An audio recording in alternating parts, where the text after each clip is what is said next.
అన్న నమస్తే అన్న.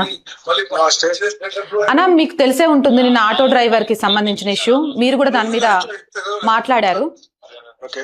అంటే ఒక మతానికి సంబంధించి నేను విన్నది ఏంటి అంటే, ఎదుటి వాళ్ళ మనోభావాలు దెబ్బతీయకుండా, ఎదుటి వాళ్ళ మతాలను తిట్టకుండా, మన మతానికి సంబంధించి మనం ఏం నమ్ముతున్నామో దాన్ని మనం పాటించవచ్చు. ఈ రోజు ఆటో డ్రైవర్ తన ఆటో మీద రాసుకోవడం తప్ప? కరెక్ట్ క్వశ్చన్ అడిగారు. ఆటో డ్రైవర్ ఆటో మీద రాసింది తప్పు ఎట్లయితుంది అడుగుతున్నాను. ఈ భూమి మీద పుట్టిన వాళ్ళందరూ హిందువులు అంటే తప్పేంటి? మతం మార్చుకుంటే తల్లిని మార్చుకున్నట్టు అంటే తప్పేంటి? ఒకవేళ 365 రోజుకు 5 సార్లు మస్జిద్ మినరేట్స్ మీద అజాన్ పేరు మీద ఇల్లీగల్ లౌడ్ స్పీకర్ల నుంచి ఈ భూమి మీద అల్లా ఒక్కడే దేవుడు, అల్లా తప్ప ఇంకో దేవుడు లేడని అంటుంటే తప్పు కానప్పుడు భూమి మీద పుట్టిన వాళ్ళందరూ హిందువులే అన్నది కూడా తప్పు కాదు. అసలు ఆ ఆటో డ్రైవర్ ని ఆపి ప్రశ్నించే అధికారము ఆ ఆపిన వాడికి ఎక్కడిది? వాడి మీద first legal confinement, criminal intimidation కింద ఎఫ్ఐఆర్ బుక్ చేయాలి. ఇప్పుడు నేను కంప్లైంట్ తయారు చేస్తున్నాను. ఇప్పుడే నేను ఆయన ఆటో డ్రైవర్ భరత్ తో మాట్లాడడం జరిగింది ఫోన్ లో. నేను కంప్లైంట్ తయారు చేసి కూడా ఇస్తున్నాను. అత్తాపూర్ పిఎస్ లో కంప్లైంట్ ఫైల్ చేపిస్తున్నాను.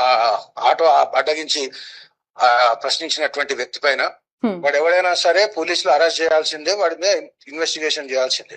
ఇంకొకటన్నా, పోలీసులతో మాట్లాడిన తర్వాత బయటకు వచ్చి ఆటో డ్రైవర్లు చెప్తుంది ఏంటంటే, ఆటోని పిలిపించి ఆటో వెనకున్న అక్షరాలను తీయించేయాలి. భావ ప్రకటన స్వేచ్ఛ కేవలం ముస్లింలకు మాత్రమే కన్ఫైన్ కాలేదు. భావ ప్రకటన స్వేచ్ఛ ఆర్టికల్ 19(1)A ప్రకారము కాన్స్టిట్యూషన్ లో ప్రతి ఒక్క భారతీయ పౌరుడికి ఉంటది. వాడు నా దేవుడు తప్ప ఇంకో దేవుడు లేడని వాడు 365 రోజులు మస్జిద్ మినరేట్స్ నుంచి ఇల్లీగల్ లౌడ్ స్పీకర్ల నుంచి అరుస్తూ చెప్పొచ్చు. మేము మాత్రం మా భూమి మీద పుట్టిన వారు హిందువులను రాసుకోవడం తప్ప.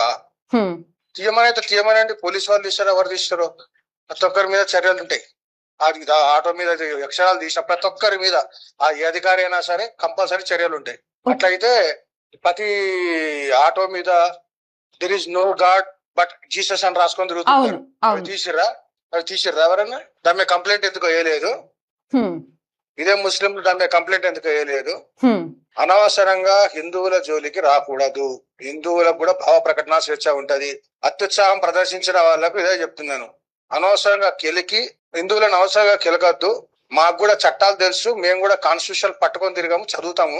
కాన్స్టిట్యూషన్ మేము కూడా అప్లై చేస్తే అన్ని అర్థమవుతాయి జనాలకు.